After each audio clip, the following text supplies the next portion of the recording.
Welcome to Meeplepopolis, home to a couple hundred of the cutest meeples you'll ever see.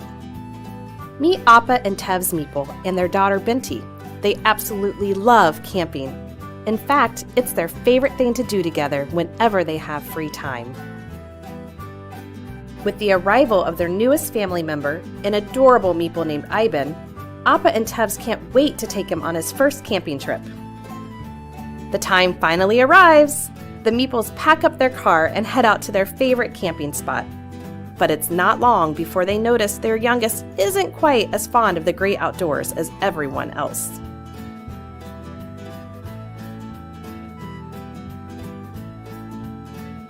Feeling frustrated and out of ideas, Appa and Tevs decide to pack up their car and head home. The meeples decide to wait and try camping again once Ivan is older. Yet they begin to notice that it isn't just camping that he doesn't like. As he learns to feed himself, there are definitely foods he does not like to touch. Finger painting is no fun. Anything messy quickly turns stressful. Appa and Tev's friends say that every meeple is different and not to worry. They feel better, but only for a short time. They just can't shake the feeling that something may be different, so they do a little research. They are surprised to learn that there are many other meeples like Ivan who have sensory processing challenges that can affect how meeples feel, hear, and experience things. They also learn that intervening early is really important, so they get started right away with the Meeplehood League Center.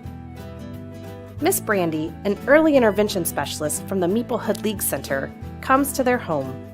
They feel a little nervous, but Miss Brandy is really nice and explains exactly what they'll be doing.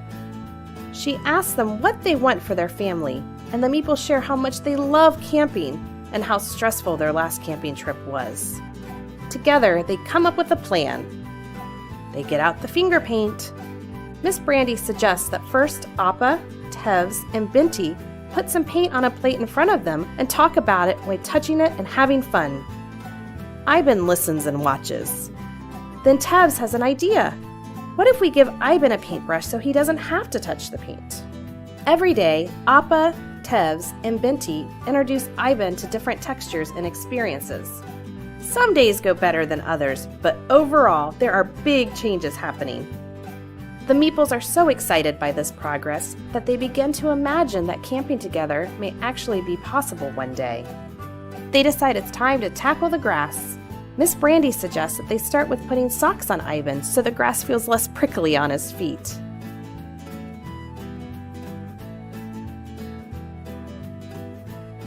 Miss Brandy thinks they are ready for their next step, planning a camping trip. Success!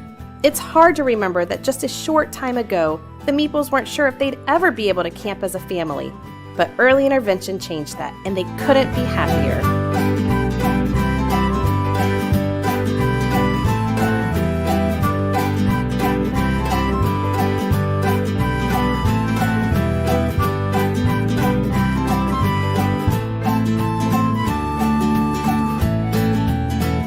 Much like everywhere else, there are some pretty picky eaters in Meeplepopolis, but nobody is quite as picky as Nino Meeple.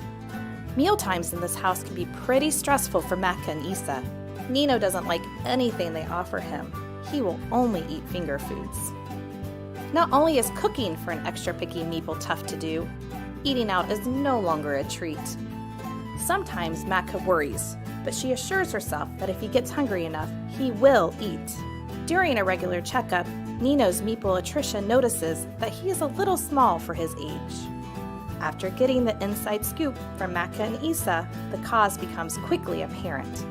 Nino's love of finger foods and not much else has him weighing in less than other meeples his age. Macca and Isa feel a little embarrassed that they didn't realize Nino's love of finger foods was a problem, but they are very glad they talked to their meepleatrician. Isa also shares that they aren't sure how to help and talks about all the ways they've tried. Their meepleatrician listens and has some really good resources to help. The meeples get connected with early intervention, which helps with any concerns about meeple development. Miss Brandy, a developmental specialist from the Meeplehood League Center, asked to visit their home during mealtime. Mac and Isa are very glad she wants to come and visit and see firsthand how challenging feeding Nino can be. Miss Brandy watches as Matka and Isa chase an uncooperative Nino around the house, trying to get him to eat anything other than his beloved finger foods. After a little while, they give in and offer Nino a bag of pretzels that he immediately begins to happily eat. After lunch is over and Nino is taking a nap, Miss Brandy, Matka, and Isa sit down to discuss mealtime. Miss Brandy wonders if Nino's love of finger foods isn't about being a picky eater, but that he actually doesn't like sitting in a chair to eat. Together, they develop a plan that at dinner time, Nino's chair will be on the floor, and that Isa and Matka can make a game out of sitting in it. Miss Brandy suggests once he enjoys the game and sits in the chair, to give him the food that he enjoys most.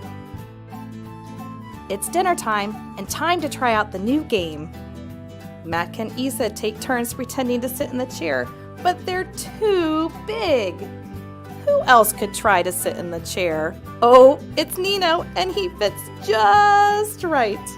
Nino laughs, but jumps out of the chair, so Matka and Isa do it again. Once he finally sits, they give him one of his favorite snacks. Miss Brandy explains that everything won't go right 100% of the time, but not to give up, because small steps end up being big progress. This encourages Matka and Isa and helps them feel more confident. This especially helps when it's time to move Nino's seat back onto a chair at the table. Nino starts to get very upset, so Matka decides to pull out some pots and pans for Nino to play with. Oh, it's so much fun to bang them on the tray. This new addition to mealtime is quite the success. Miss Brandy loves their ideas, and together they celebrate these victories along the way. Matka and Isa are so happy with Nino's progress. With hard work, patience, and support from the Meeplehood League Center, they've accomplished their family's goal.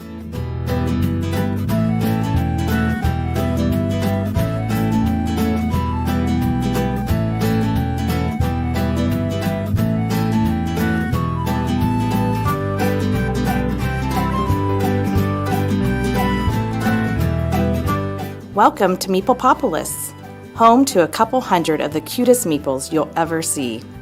It's another beautiful day, and the meeples love going outside to play in the sun.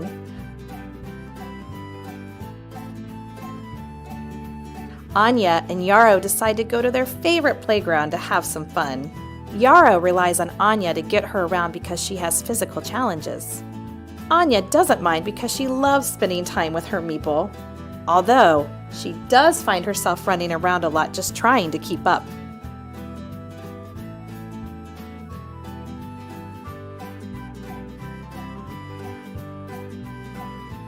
Young meeples, just like people, learn from playing and socializing. Anya puts Yarrow down in the sandbox to give her the opportunity to play with other meeples. Making friends independently is an important part of growing up. However, it's not long before Yarrow is alone and frustrated by not being able to keep up with her friends on the playground. Anya decides it's time to get Yarrow a wheelchair so she can explore and keep up with her friends. But, never having gone through this process before, Yarrow quickly feels overwhelmed. She had no idea it would be this complicated. Miss Brandy has been the family's early intervention provider since Yarrow was born, and she is excited about this idea. Although Miss Brandy won't take care of the process for Anya, she is there every step to guide and support the family. Anya invites Miss Brandy to the first wheelchair appointment. Mr. George, the physical therapist from Anya's support team at the Meeplehood League Center, also joins them. While Mr. George works with the wheelchair specialist to make sure the fit is just right, Miss Brandy helps Anya brainstorm about all of their favorite places to go to make sure the wheelchair can work best for them.